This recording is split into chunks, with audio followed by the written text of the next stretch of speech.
अस्सलामुअलैकुम रहमतुल्लाहि व बरकातुहू। Welcome back to my YouTube channel. उम्मीद है गाइस आप सब ठीक होंगे और आपको मेरी माय ISSB एक्सपीरियंस सीरीज़ बहुत ही पसंद आ रही होगी। तो जैसा कि लास्ट वीडियो थी इनिशियल इंटेलिजेंस एकेडमिक्स और मेडिकल पे, तो मैं यहाँ पे आपको एक बात क्लियर करता चलूँ कि लास्ट वीडियो की एक चीज़ जो ने मिस की थी वो थी आईसाइट मेडिकल में। तो आपको बता दूँ कि आईसाइट में जो इनिशियल मेडिकल में किस तरह से चेक होती है, तो आपको इनिशियल मेडिकल में आईसाइट इस तरह से चेक होगी। एक स्टैंड सा होता है, स्टैंड सा, उस स्टैंड के दोनों तरफ तख्तियां टाइप होती हैं। मीन्स के तख्तियां इस तरह से वाइट कलर की तख्तियां टाइप होती हैं, प्लेटें सी होती हैं। उसमें आपके एक तरफ उर्दू के रूफ़े तहजी और एक तरफ इंग्लिश के अल्फ़ाबेट्स लिखे होते हैं, जो कि इस तरह से लाइन में होते हैं। सबसे ऊपर सबसे मोटी लाइन होती है, उसके बाद उससे ब्रेक, उससे ब्रेक, उससे ब्रेक। आपको तकरीबन 5-7 मीटर दूर खड़ा कर दिया जाता है और आपसे कहा जाता है कि आप इस तरह से आंख के ऊपर, पहले राइट आंख के ऊपर इस तरह हाथ रखें और फिर पढ़ें उसको। आपको कोई भी लाइन पढ़ने के लिए कह सकते हैं। इसी तरह से आपको लेफ्ट आंख पे कहेंगे और आप पढ़ें। अमूमन आपको सेकंड लास्ट लाइन कहता है, मैंने जो ऑब्जर्व किया वहाँ पे पढ़ने के लिए। तो आप वो अगर पढ़ लेते हो, तकरीबन उसमें तकरीबन 6 लफ्ज़ होते हैं। तो अगर आप 6 के 6 लफ्ज़ सही पढ़ लेते हो तो आपकी आई साइट 6/6 होती है। और अगर आप 6 लफ्ज़ नहीं पढ़ पाते तो आपकी आई साइट इसी तरह से कम होती है। तो यहाँ पे जो चश्मा वगैरह वो मैटर करता है कि नहीं, तो बिल्कुल यार मैटर नहीं करता। क्योंकि अगर आप चश्मा लगा के भी इस तरह से आंख के ऊपर हाथ रख के अगर आप वो रीड कर लेते हो तो आपको डजंट मैटर, आपकी आईसाइट ठीक है। बाकी जो एक रोला होता है यार लोगों में जो चश्मे वाले हैं कि यार इतने पॉइंट नज़र कम है, इतने पॉइंट नज़र कम है, तो वो मैटर नहीं करती। वो मैटर करती है फाइनल मेडिकल में, जब आपकी नज़र मशीन के ऊपर चेक होनी है। तो यहाँ पे जस्ट आपकी हल्की फुल्की चेक होती है। तो ये था थोड़ा सा आईसाइट के बारे में। तो उसके बाद अब चलते हैं मेरी जो ऑफिशियली तौर पर आज की वीडियो है। वीडियो को लास्ट तक ज़रूर देखना। उससे पहले मैं चाहूँगा अगर आप चैनल पर नए हैं तो चैनल को सब्सक्राइब ज़रूर करें, क्योंकि बहुत सी इन्फॉर्मेशन आपको इस चैनल पर मिलने वाली है। तो स्टार्ट करते हैं हमारी आज की वीडियो, जो कि आज की वीडियो मैंने बनाई है फिज़िकल के ऊपर। तो फिज़िकल के ऊपर बात करते हैं कि आर्मी के अंदर इनिशियल फिज़िकल जो होता है वो क्या होता है। तो भाई मेरा जो फिज़िकल था, क्योंकि मेरा मेडिकल एकेडमिक्स और इंटेलिजेंस वगैरह जो था वो एक दिन हुआ था, तो उससे नेक्स्ट डे फ़ौरन नेक्स्ट डे ही मेरा इनिशियल फिज़िकल था। तो वो क्या सिस्टम था कि मुझे सुबह 5 बजे का टाइम दिया गया था फोर्टिस स्टेडियम में जाने के लिए। क्योंकि मैं शेखपुरा से बिलोंग करता हूँ, तो मैं तकरीबन सुबह 3:30 बजे बाइक के ऊपर निकला था। क्योंकि मैंने आपको बताया था कि जब मैं फर्स्ट डे गया था तो मुझे वहाँ पे काफ़ी ज़्यादा पैसे देने पड़ गए थे। तो मैंने सोचा बाइक पे चलते हैं। बाइक पे मैं अपने फ्रेंड को भी एक साथ ले गया। तकरीबन 3:30 बजे हम यहाँ से निकले और मैं 4:35 पर वहाँ पे मौजूद था। खैर 4:35 का फोर्टिस स्टेडियम के से पूछा गया, वहाँ पे गेट थे, तो उन्होंने कहा ये 5 बजे एंट्री होगी। तो खैर मैंने कहा कि यहाँ पे बड़े बार खड़े होकर टाइम ज़ाया करने तो क्यों ना थोड़ा सी ऑब्जर्वेशन की जाए। तो मैं वहाँ पे कैंट एरिए में थोड़ी सी देर घूमने फिरने लग गया। खैर थोड़ा सा घूमने फिरने के बाद 5 बजे मैं वापस आया। आके उन्होंने एंट्री वगैरह दी। एंट्री वगैरह देने के बाद वो जो मेन गेट अभी हल्का जो ऑफिशियल तौर पर गेट है फोर्टिस एरिया में एंटर होने का, वहाँ से मैं एंट्री मिली। उसके बाद हम स्टेडियम चले गए। फोर्टिस स्टेडियम जो है वहाँ पे चले गए। तकरीबन 10-15 मिनट इंतजार करने के बाद तकरीबन 5:30 बजे वहाँ पे फौजियों ने हमें एंट्री देनी शुरू कर दी, जो ऑफिशियली तौर पर ग्राउंड है जिस तरह से स्टेडियम होता है। तो वहाँ पे हमें सबसे पहले हमारा क्या हुआ कि हमारा मैच जो है वो टेम्परेचर वगैरह चेक किया। टेम्परेचर चेक करने के बाद उसके बाद हमारी जो स्लिप्स है उसके ऊपर ठप्पे वगैरह लगाए गए। हमारा आईडी कार्ड चेक किया गया और हमें एंट्री दे दी गई। स्टेडियम के अंदर एंटर होने के बाद हमारा जो दूसरा काम था कि हमें उनसे कहा गया कि जी जिस बंदे ने जो भी करना है, किसी बंदे ने पानी पीना है, किसी बंदे ने वॉशरूम जाना है, तो वो जाए। खैर वो करने के बाद हमें लाइनों में खड़ा कर दिया गया। तकरीबन 5-7 लाइनें थी। आपको एक बात क्लियर कर दूं कि यहाँ पे आप रनिंग से पहले ज़्यादा पानी मत पीना, क्योंकि आपका बहुत नुकसान होने वाला है उससे। खैर 3-4 लाइनें थी, पुल के 3-4 नहीं 5-6 लाइनें थी। इस तरह से लाइन में कतारें थी। तो आप उसमें जाके खड़े हो जाएं और विसल बजेगी तो आपने रनिंग स्टार्ट कर देनी है। खैर मैं वहाँ पे खड़ा हो गया। 3-4 लाइनें थी। मैं तकरीबन एंड पे खड़ा हुआ था, तो मैं पहले ही तकरीबन 15-20 मीटर स्टार्टिंग पॉइंट से पीछे खड़ा हो गया था, जिसका बहुत ज़्यादा नुकसान होता है। तो मैं आपको बताऊंगा कि नुकसान क्या हुआ मुझे, मैं आपको एंड पे बताऊंगा। खैर रनिंग स्टार्ट हो गई। काफ़ी टाइम हम वहाँ पे बैठे रहे, तकरीबन 15-20 मिनट 30 मिनट इंतज़ार करने के बाद, मैं क्या कहूँ 30 मिनट ज़्यादा इंतज़ार करने के बाद तकरीबन हमारी 6:10 पर हमारी रनिंग स्टार्ट होती है। रनिंग स्टार्ट हो गई है। तो यहाँ पे आपको आप बता दूं, जो कि आम क्वेश्चन रहता है कि रनिंग स्टार्ट हो गया तो भाई भागना किस तरह से, तेज़ भागना है, आस्ता भागना है। तो आपको ये बात क्लियर कर दूं कि भागना ये आपको डजंट मैटर, तेज भागना सा भागना मैटर नहीं करता। मैटर ये करता है, आपको मैं एक टिप दे देता हूँ रनिंग क्लियर करने के लिए, वो ये है कि आप जिस स्क्वाड में जिस ग्रुप में भाग रहे हो उससे ना आपने ज्यादा आगे भागना है कि आप इतना आगे भाग रहे हो कि पीछे वाले को पता ही ना यार पीछे वाले किधर गए हैं, और ना इतना पीछे भागना है कि सब आगे चले जाए और आपके अंदर एहसास से कमतरी पैदा और आप वैसे ही होप छोड़ दो। तो इसलिए आपने उसके दरमियान में भागना है और आस्ते आस्ते भाग रहे जाओगे कॉन्स्टेंट स्पीड से तो आप रनिंग क्लियर कर लोगे, ये गारंटी है। इतना मुश्किल काम नहीं होता। ये तकरीबन 1.5 किलोमीटर होती है जो कि तकरीबन 8 मिनट में क्लियर करनी होती है। तो यहाँ मैं आपको बात एक बता दूं कि 8 मिनट का सब लोग कहते हैं तो ऐसा बिल्कुल है भी। और यहाँ पे एक नंबर की डिवीजन होती है। नंबर की डिवीजन इस तरह से होती है कि अगर आप 7 मिनट से पहले करेंगे तो आपको 3 नंबर मिलेंगे, अगर आप 7 से 7.5 मिनट में करेंगे तो आपको 2 नंबर मिलेंगे, और अगर 7.5 से 8 मिनट में करेंगे तो आपको 1 नंबर मिलेगा, और 8 से बाहर करेंगे तो आप रिजेक्ट हो जाएंगे। तो मीन्स कि आपको 7 से पहले रनिंग क्लियर करनी है, क्योंकि 7 से पहले रनिंग क्लियर नहीं करेंगे तो आपका बहुत नुकसान होने वाला है, क्योंकि ये नंबर बहुत मैटर करते हैं आपके फाइनल मेरिट लिस्ट में।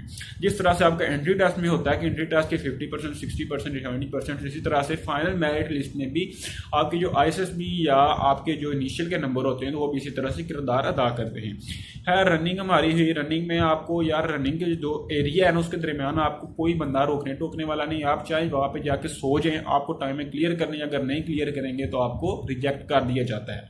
हमारे लड़के बैठते भी थे उठते भी थे, इसलिए मैं आपको एडवाइस दूंगा यार बैठो उठो ना, आप सुकून से रनिंग क्लियर करो। रनिंग क्लियर करने के बाद मैं आपको बता दूं कि मुझे नुकसान क्या हुआ था। तो मैं 15-20 मीटर जो शुरू में पहले था, इसी तरह से एंड पे जो थी वो 15-20 मीटर में बाद में भी था।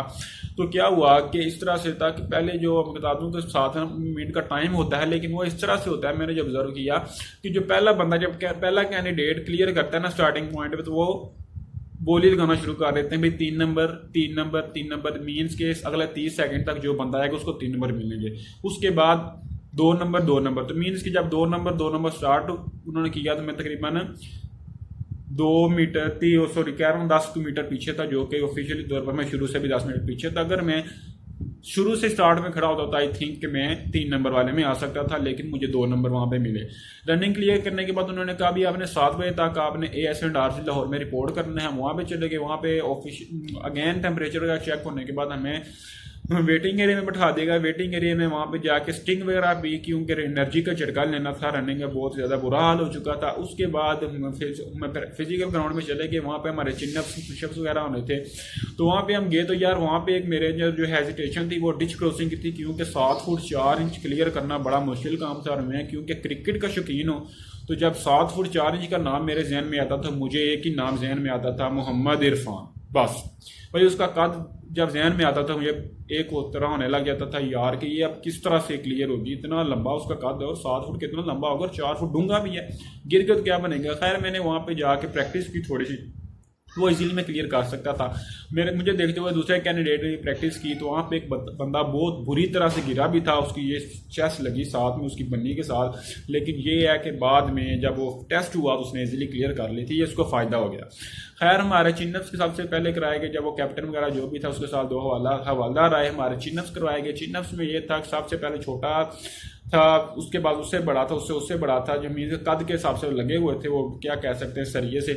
तो उसके बाद हमने पाइप वगैरह से उससे हमें चिनअप्स वगैरह किए। चिनअप्स का ये सीन था कि अगर आप 3 करते हो तो आपको 2 नंबर मिलेंगे, अगर आप 1 करते हो और 2 करते हो 1.5 नंबर मिलेगा, 1 करते हो तो आधा या 1 नंबर मिलेगा। नंबर की डिवीजन होती है हर चीज़ की, तो आप वहाँ पे जो फिजिकल एरिया है वहाँ पे लिखा होगा, आप वहाँ पे देख सकते हो। और जब रनिंग करेंगे तो उस टाइम भी आपके सामने वो डिस्प्ले किया जाता है, तो डजंट मैटर, आपको इस बारे में टेंशन लेने की जरूरत नहीं है। उसके बाद हमारे डिच क्रॉसिंग हुई, डिच क्रॉसिंग का 1 नंबर होता है। उसके बाद हमारे पुशअप्स हुए, पुशअप्स के जो कि 15 करने होते हैं। उसके बाद हमारे सिटअप्स हुए। सिटअप्स मैंने पहले भी आपको क्लियर किया था कि सिटअप्स के बारे में ये मतलब नहीं कि सिटअप आपने सिट स्टैंड करना है, सिट स्टैंड का मतलब ये नहीं है सिटअप्स के बारे में। सिटअप्स आपने लेट कर इस तरह से ऊपर आना होता है और आपने अपनी चेस्ट जो है अपने घुटनों के साथ गिरानी होती है, और आपके पाँव के ऊपर सपोर्ट हो तो आपकी किस्मत बहुत अच्छी है। लेकिन हमारी बार कोई सपोर्ट नहीं थी तो हमारे थोड़ा डिफिकल्ट भी था। खैर आपके भाई का फिजिकल क्लियर हो गया। फिजिकल में हमारे में सिर्फ 2 बंदे बाहर हुए थे, और हमारे जो रनिंग थी वहाँ पे तकरीबन 10-12 बंदे बाहर हुए थे। खैर वो क्लियर करने के बाद हमें अगेन वेटिंग रूम में बैठा दिया गया। जिन बंदों का जो था इनिशियल मेडिकल क्लियर नहीं था, जिनका जो प्रॉब्लम आई थी, उनको CMH रेफर किया गया था। उनको कहा भी आप CMH जाए और जाके अपना मेडिकल क्लियर करवाएं। और हमें तकरीबन वहाँ पे 1.5-2 घंटा बैठाने के बाद फाइनली तौर पर ISSB फॉर्म दे दिया गया कि भाई ISSB फॉर्म मिल गया, आप घर जाएं। खैर हम ISSB फॉर्म लिए और घर आके आपको बताता हूँ ISSB फॉर्म फिल किया। फिर ISSB फॉर्म में क्या होता है, जस्ट आपका नाम, आपके वाला साहब का नाम, आपके कुछ यानी कि स्कूल की क्वालिफिकेशन आपने कहाँ पे किया है, कॉलेज कहाँ पे किया है, आपके वाले साहब कहाँ पे काम करते हैं, वाले साहब आर्मी से रिटायर नहीं है, आपकी फैमिली कोई आर्मी में है नहीं है, उसके अलावा आप जहाँ पे रहते हैं जिस एरिया में, वहाँ पे लिखा होता है कि आप जिस एरिया में रहते हैं वहाँ के 2 बंदे देने हैं जो कि आपको बहुत अच्छे तरीके से जानते हों, लेकिन आपके रिश्तेदार ना हो, जो आपके सामने आपके बारे में गवाही देते हैं, विटनेस देते हैं, ये बंदा बहुत अच्छा है। तो आपने उसका एड्रेस वगैरह लिखे उससे सिग्नेचर वगैरह करवाने होते हैं। उसके बाद गजट 16 यानी कि गजट ऑफिसर जो कि है उससे आप सिग्नेचर वगैरह करवाने होते हैं। तो उसके बाद अगर आप टेक्निकल कैडेट कोर्स के हैं तो आपको वहाँ पे एक प्रायोरिटी ऑर्डर भी मिलता है, यानी कि आप किस फील्ड को सबसे ऊपर रखना चाहते हैं। तो मैंने एरोनॉटिकल इंजीनियरिंग को रखा था, उसके बाद इस तरह दूसरी सिविल इंजीनियरिंग और मैं सॉफ्टवेयर इंजीनियरिंग और इस तरह से। तो अगर आप लॉन्ग कोर्स के हैं तो आपको ये ऑप्शन नहीं मिलेगी, आप जस्ट ISSB फॉर्म फिल करेंगे। तकरीबन ISSB फॉर्म सबका सेम होता है। उसके बाद डॉक्यूमेंट्स रिक्वायर्ड जो होते हैं आपकी, जस्ट अगर आपने FSC के बाद क्लियर किया तो अगर आपकी सनत है तो सनत लगेगी, सनत नहीं है तो आपका सेकंड ईयर का रिजल्ट कार्ड, वैसे तो मैट्रिक के रिजल्ट कार्ड तकरीबन 4 कॉपियाँ। अगर आपने होप सर्टिफिकेट पे किया तो आपके फर्स्ट ईयर का रिजल्ट कार्ड, मैट्रिक का रिजल्ट कार्ड और उसके साथ आपका होप सर्टिफिकेट मस्ट है। होप सर्टिफिकेट उसके बाद अगर आपने डॉक्यूमेंट्स और क्या चाहिए, आपको फैमिली रजिस्ट्रेशन सर्टिफिकेट देना होगा जो कि बनता है नादरा से। उसको बनाने का तरीका यह है कि आप अपनी फैमिली के साथ जाएं और वहाँ पे उनसे कहें फैमिली रजिस्ट्रेशन सर्टिफिकेट चाहिए। आप उन तमाम लोगों को साथ लेके जाना पड़ेगा जिनका ID कार्ड नहीं बना, और साथ में आपको अम्मी या अबू में से दोनों को एक बंदा जरूर लेकर जाना पड़ेगा।